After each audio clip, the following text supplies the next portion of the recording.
YouTube live में आप लोगों का स्वागत है।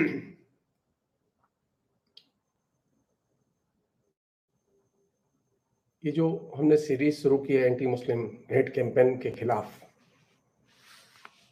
उसकी कड़ी में आज हम लोग देखेंगे कि मुस्लिम विद्वेष का खेल क्या है और इसकी कार्य प्रणाली क्या है। जैसा कि आप सब जानते हैं कि हमारा जो संविधान है वो सभी धर्मों को समान अधिकार देता है और देश के सभी नागरिकों को इंक्लूडिंग मुसलमानों को भी समान अधिकार देता है। वह न धर्म के आधार पर भेद करता है, न वह क्षेत्र के आधार पर भेद करता है, न जाति के आधार पर भेद करता है। अब दो चीजें हैं जो कि एक साथ चल रही हैं। एक तो यह कि मुसलमानों के खिलाफ में जो कैंपेन जनरेट किया जा रहा है उसका मेरी नजर में दो बड़े कारण हैं। एक कारण यह है कि लोग मुसलमानों को जानते हैं। दूसरा बड़ा कारण यह है कि जो अज्ञानता है भारत को लेके, भारत के संविधान को लेके, भारत के संविधान के अंदर जो प्रावधान है उन्हें लेके, और थर्ड जो बड़ा कारण है वो ये कि पिछड़ापन, सामाजिक पिछड़ापन। इन तीन चीजों की वजह से बड़े पैमाने पर मुस्लिम विद्वेष और उसके साथ में गोलबंद करने में हिंदुत्ववादी ताकतें सफल हो रही हैं। सिर्फ ऐसा नहीं है कि वे मुसलमानों के खिलाफ ही कैंपेन करते हैं, वे तमाम और दूसरे जो संप्रदाय हैं, खासतौर ईसाई संप्रदाय, उनके खिलाफ भी कैंपेन करते हैं, ईसाइयों के खिलाफ भी कैंपेन करते हैं।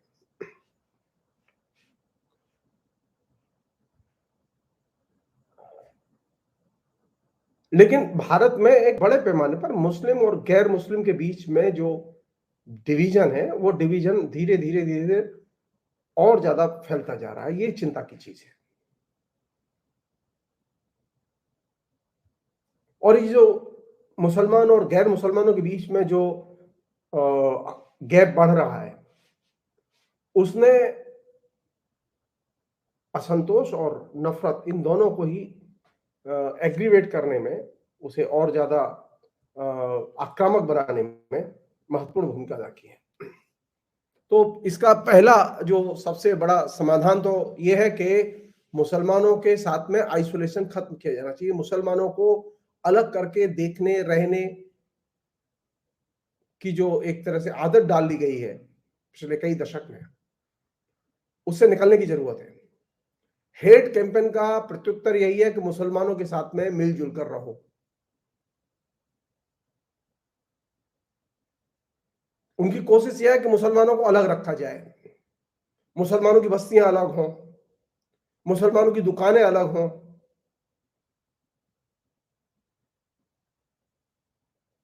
तो ये सामाजिक जो एलिनेशन है और आइसोलेशन है, इस सामाजिक आइसोलेशन को जितना हम कम कर सकें। अफसोस की बात है कि मुसलमानों के खिलाफ में जो हेट कैंपेन है उसका प्रत्युत्तर देने के लिए कायदे से जमीनी स्तर पर मुसलमानों के खिलाफ में आइसोलेशन को कम करने के प्रयास प्रशासनिक तौर पर किए जाने चाहिए थे।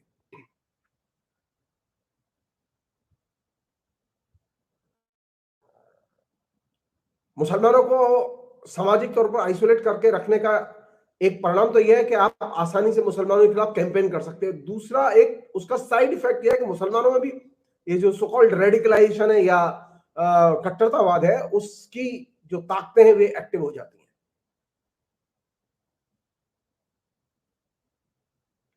तो मुसलमान दो तरफ से परेशान है। एक अपने समाज के अंदर जो पैदा हुई कट्टरतावादी ताकतें उनसे परेशान है, और एक वे ताकतें जो कि मुसलमानों के बाहर हैं,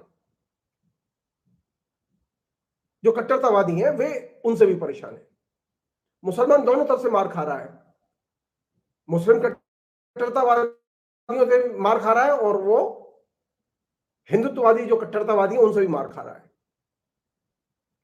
तो इन दोनों से बचाने का सबसे इफेक्टिव तरीका यह हो सकता है कि मुसलमानों का सामाजिक आइसोलेशन, ऐसे उपाय किए जाने चाहिए वो जिससे वो कम हो। क्योंकि मुसलमान जब आइसोलेशन में रहेगा तो किसी भी उन्मादी लहर में कभी भी किसी भी समय उसके ऊपर हमले हो सकते हैं, उसके खिलाफ में जहर से भरा हुआ प्रचार किया जा सकता है, कुछ भी संभव है।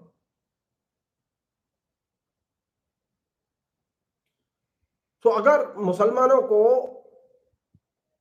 हेट कैंपेन से बचाना है, ये सरकार का पॉलिसी डिसीजन होना चाहिए कि मुसलमान मिली जुली इलाकों में, मिले जुले मोहल्लों में, मिले जुले बस्तियों में, फ्लैट्स में रहेंगे। मुसलमानों के बीच में जो एक तरह से सिस्टमेटिक आइसोलेशन शुरू किया गया है, पिछले कई दशक से ये चीज चल रही है, ये कोई आज की घटना नहीं है।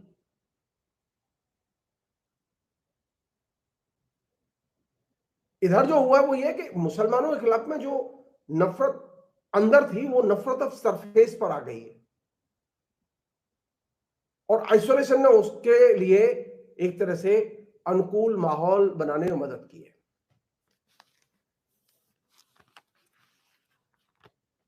मुसलमानों के खिलाफ में हेट कैंपेन या मुसलमानों को आइसोलेट करने या मुसलमानों को दंगे के जरिए प्रभावित करने या हमले करने, उनकी हत्या करने, उनका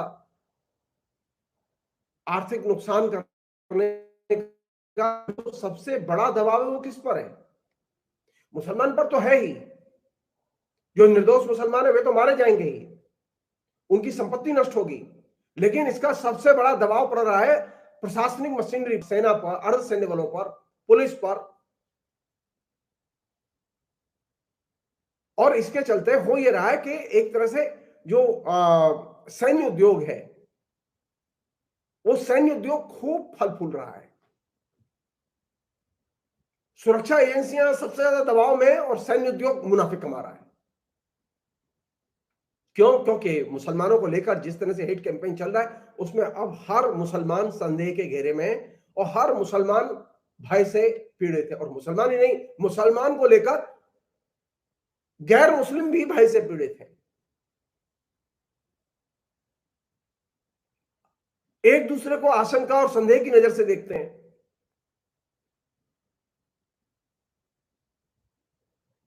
और यह स्थिति एक सुखद भविष्य की ओर संकेत नहीं करती। भारत कभी ताकतवर देश नहीं बनेगा अगर मुसलमानों के प्रति संदेश, भय, आशंका का दृष्टिकोण विकसित होगा, मुसलमानों को एक तरह से आइसोलेट करके रखा जाएगा, तो इससे स्थितियां और बदतर होंगी। भय के नाम पर जो मुसलमानों का दोहन है, या सो कॉल्ड हिंदुओं का दोहन है, या भय का जो के नाम पर जो उत्पीड़न है, वो और बढ़ेगा।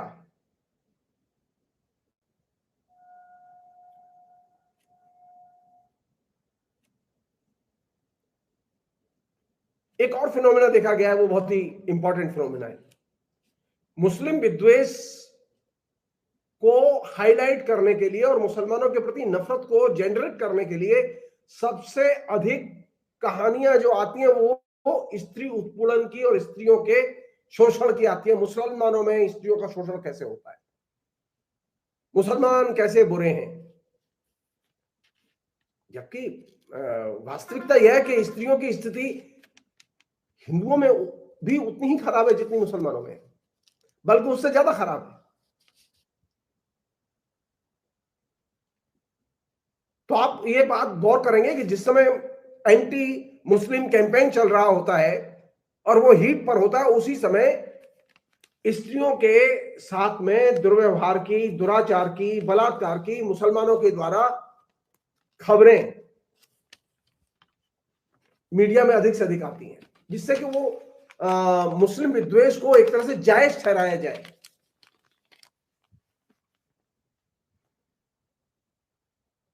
मीडिया में, जैसे मैं पहले एपिसोड में कह चुका हूं एक में, कि मीडिया कंटिन्यूअसली मुसलमानों की नेगेटिव इमेज प्रोजेक्ट करता रहा है, और ये नेगेटिव इमेज का ही ये एक बड़ा सामाजिक प्रभाव है कि मुसलमान आइसोलेशन में है, या फिर वे भेदभाव के शिकार है, या फिर वे मेन स्ट्रीम से खदेड़ के बाहर कर दिए गए, हाशिए बटा दिए गए।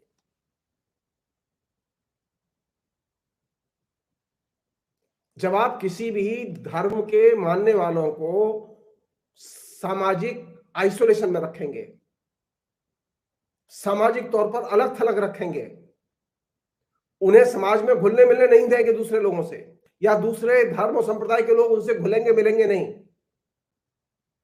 मिली जुली बस्तियों में उन्हें रहने नहीं देंगे, तो वैसी स्थिति में मुसलमानों के साथ में या किसी भी धार्मिक समुदाय के साथ में सबसे जल्दी भेदभाव और हिंसा की घटनाएं संभव है। और ये सब काम क्यों हो रहा है और किस आधार पर हो रहा है? ये काम इसलिए हो रहा है कि मुसलमान की पहचान एक धर्म से जुड़ी हुई है। आपने किसी हिंदू को आइसोलेशन में नहीं देखा होगा, वो मेन स्ट्रीम में आराम से घर मिल जाता है उसे, लेकिन मुसलमान को मेन स्ट्रीम एरिया में घर लेने में जान निकल जाती है उसकी। एक मुसलमान अगर भाड़े पर घर लेना चाहे तो कोई हिंदू उसे घर भाड़े पर देने के लिए तैयार नहीं होता। तो आपने कैसा भारत बनाया है ये? हमारे अनेक दोस्त हैं ऐसे मुस्लिम दोस्त जिनको कि भाड़े पर घर नहीं मिले, हिंदू बस्तियों में आराम से रहना चाहते थे। मुसलमानों हम नहीं देंगे, तुम मुसलमानों इसलिए तुम्हें घर भाड़े पर नहीं देंगे। तो मुसलमानों को सामाजिक आइसोलेशन से निकालने के उपाय किए जाने चाहिए। दूसरी एक बहुत महत्वपूर्ण चीज है जिसको के कायदे से समझने की जरूरत है कि ये जो मुस्लिम विद्वेष है, इस मुस्लिम विद्वेष की प्रकृति सारी दुनिया में एक जैसी नहीं है। ये सच है कि एंटी मुस्लिम जो कैंपेन है, मुस्लिम विद्वेष से भरा हुआ, नफरत से भरा हुआ जो प्रोपेगेंडा है, वो ग्लोबल फिनोमेना है जिसे लोग इस्लामोफोबिया के नाम से जानते हैं। लेकिन इसकी प्रत्येक देश में प्रकृति और इसकी जो समस्याएं अलग अलग किस्म की हैं। उसका कारण यह, जैसा कि मैंने पिछले एपिसोड में कहा भी था, कि मुसलमान एक जैसे नहीं होते, तो उनकी समस्याएं भी एक जैसी नहीं है। सारे दुनिया के मुसलमान एक जैसे होते हैं, ये धारणा एकदम काल्पनिक है। मसलन तुर्की को लें, ट्यूनीशिया को लें, इजिप्ट को लें, वहां तो मुसलमान बहुसंख्यक हैं। तो यहां बहुसंख्यक होने के नाते यहां के मुसलमानों की नेचर अलग है। उसी तरह गैर मुस्लिम प्रभुत्व वाले देशों में इनकी प्रकृति अलग है। मसलन म्यांमार, जिसमें कि अभी रोहिंग्या मुसलमानों के साथ में झमेला हो रहा है, चीन, भारत, यहां के मुसलमानों की प्रकृति और समस्याएं अलग हैं। इसी तरह यूरोप के जो देश हैं, पश्चिमी देश हैं, अमेरिका है, ऑस्ट्रेलिया है, ब्रिटेन है, इन तमाम देशों के मुसलमानों की प्रकृति और समस्याएं अलग किस्म की हैं, लेकिन एक चीज कॉमन है, मुस्लिम विद्वेष।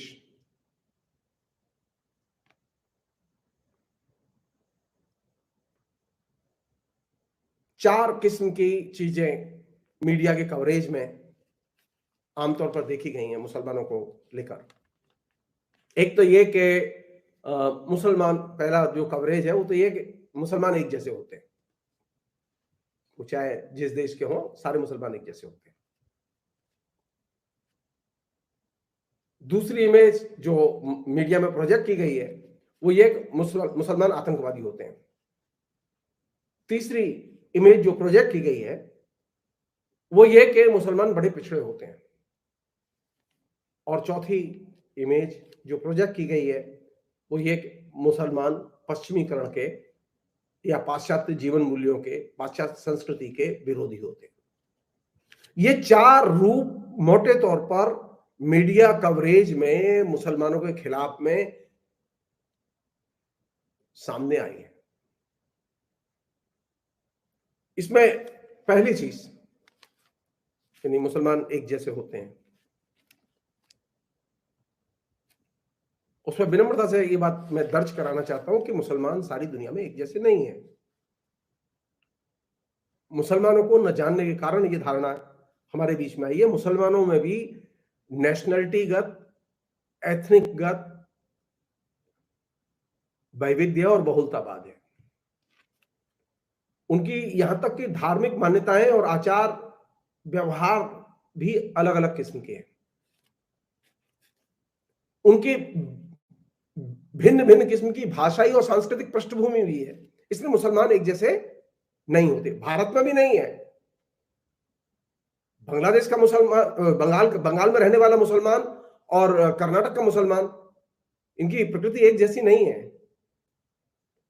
बंगाल के मुसलमान की और हरियाणा के मुसलमान की प्रकृति एक जैसी नहीं है और पृष्ठभूमि एक जैसी नहीं है।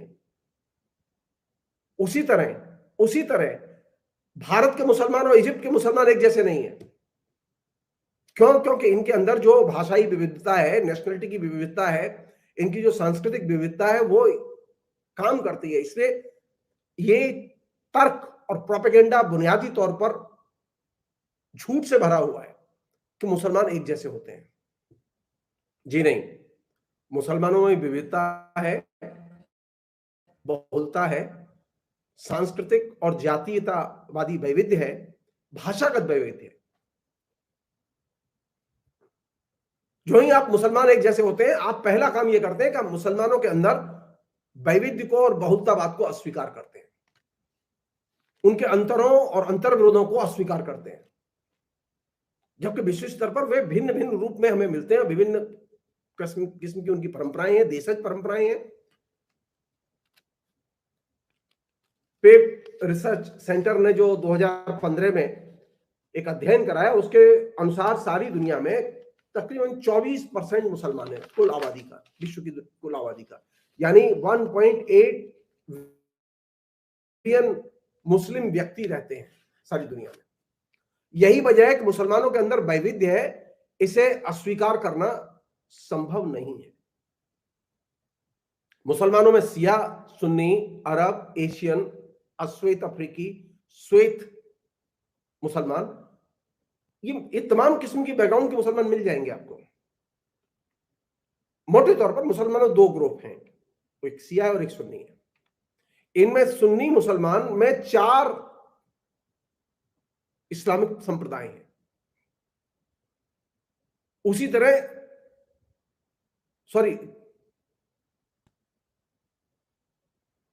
सिया समूह में 3 इस्लामिक संप्रदाय हैं और सुन्नी ग्रुप में 4 इस्लामिक संप्रदाय हैं। तो ये तो वैविध्य तो है वहां।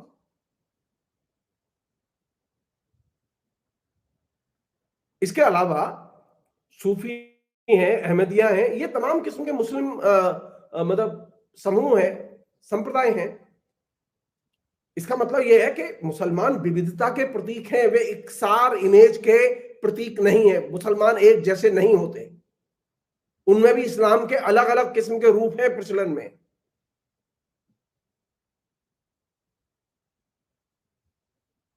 इसका एक और मैसेज है, वो ये कि इस्लाम सारी दुनिया में एक जैसा नहीं है।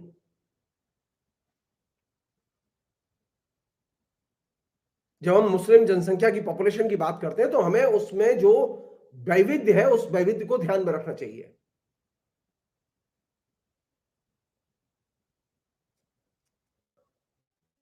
विविधता का मुस्लिम का मतलब इकसार नहीं, एक नहीं है। मुस्लिम में या मुसलमान में बहुवचन शामिल है, सांस्कृतिक बहुलता इनबिल्ट है। अब दूसरी चीज जिस पर के कायदे से बहस की जानी चाहिए, जो कि कहा जा रहा है कि मुसलमान आतंकवादी होते हैं,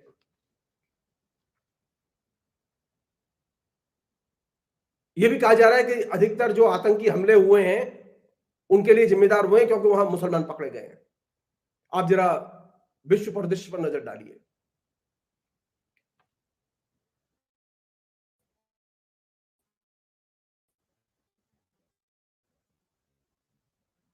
आप ये देखिए कि मुसलमान में जो आतंकवाद का जो लक्षण दिखाई देता है, उस आतंकवाद से सबसे ज्यादा कौन प्रभावित है?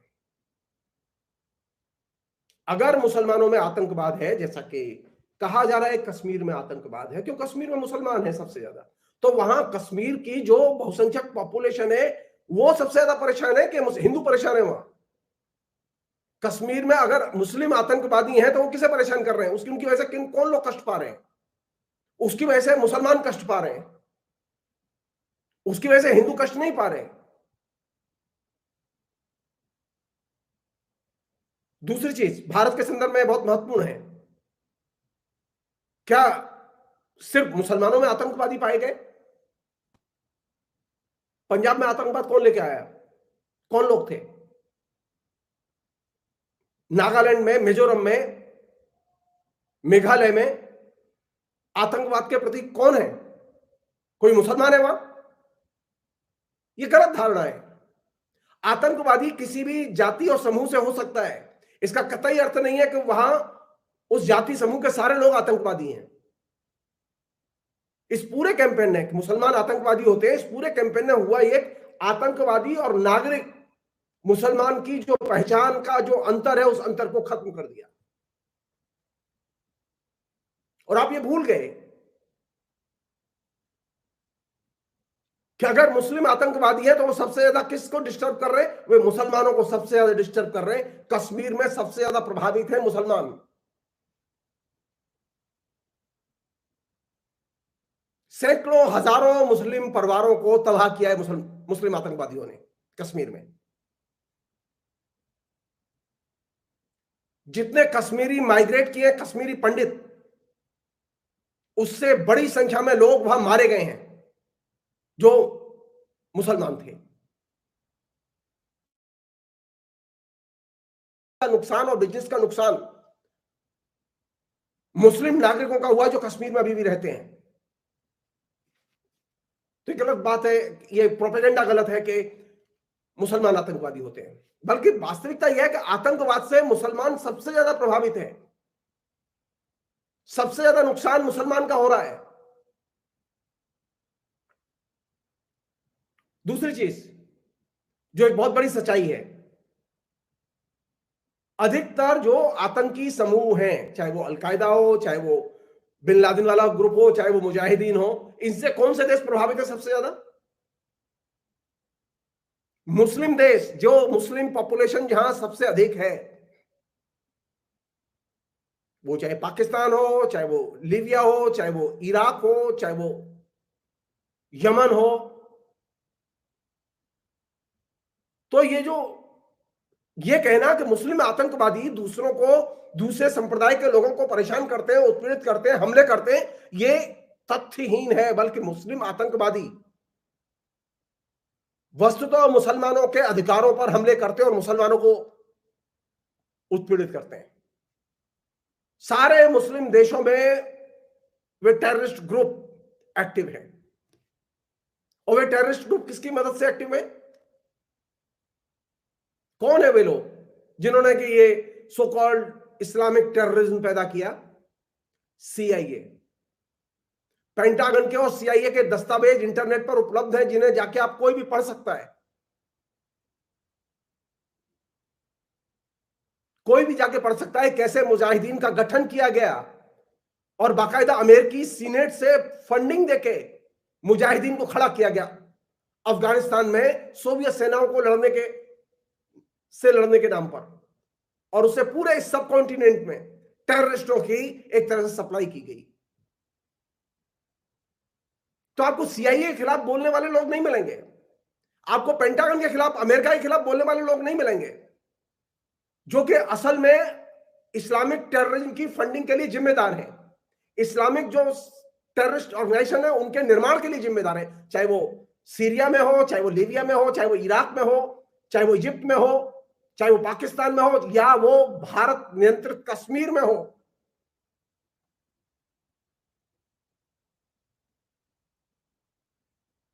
तो हमारा असली एनिमी कौन है? जो कि इस्लामिक टेररिज्म को जिसने पैदा किया, हमारा असली एनिमी है सीआईए, अमेरिका।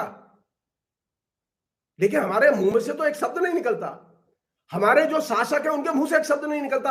आरएसएस की किसी भी प्रेस रिलीज में सीआईए और पेंटागन का आपको नाम नहीं मिलेगा, जबकि ऑफिशियल रिपोर्ट्स हैं इस बात की, सीनेट कमेटी की ऑफिशियल रिपोर्ट्स हैं कि किस तरह से सीआईए ने मुस्लिम टेररिज्म को, इस्लामिक टेररिज्म को विभिन्न देशों में मदद की, हथियार दिए और मुसलमानों को उत्पीड़ित करने में अग्रणी भूमिका निभाई। लेकिन आरएसएस के लोग कभी आलोचना नहीं करते, क्योंकि अमेरिका की बहुराष्ट्रीय कंपनियों से बड़े पैमाने पर हिंदुत्ववादी संगठनों को अमेरिका में चंदा मिलता है।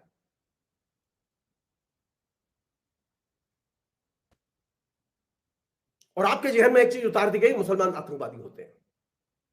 जी नहीं, जब आप ये कहते हैं मुसलमान आतंकवादी होते हैं, तो एक सामान्य जो नागरिक मुसलमान है और जो एक आतंकी मुसलमान है, इनके बीच का फर्क खत्म हो जाता है। और ये सबसे खतरनाक चीज है। सारे मुसलमान आतंकवादी नहीं है।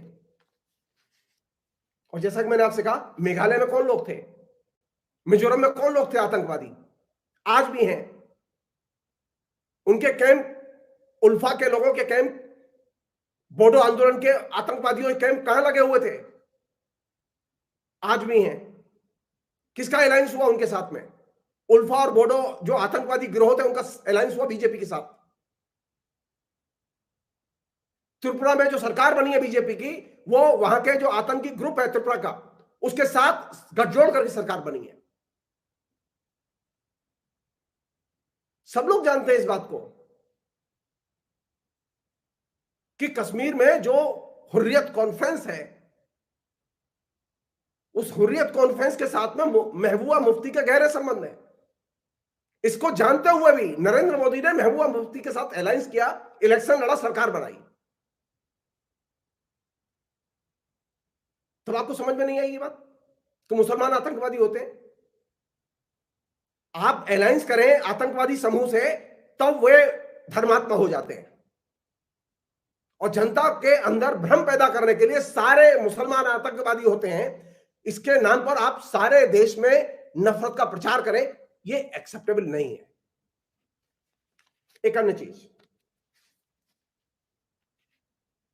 वो ये कि मुसलमान खतरनाक नहीं होते। मुसलमानों को विश्वास करना सीखें, हम संदेह की नजर से उन्हें देखना बंद करें। हम आतंकी और नागरिक मुसलमान के बीच में फर्क करना सीखें। और सबसे बड़ी बात, जो धार्मिक मुसलमान है उस पर विश्वास करना सीखें। धार्मिक मुसलमान कभी खतरनाक नहीं होता।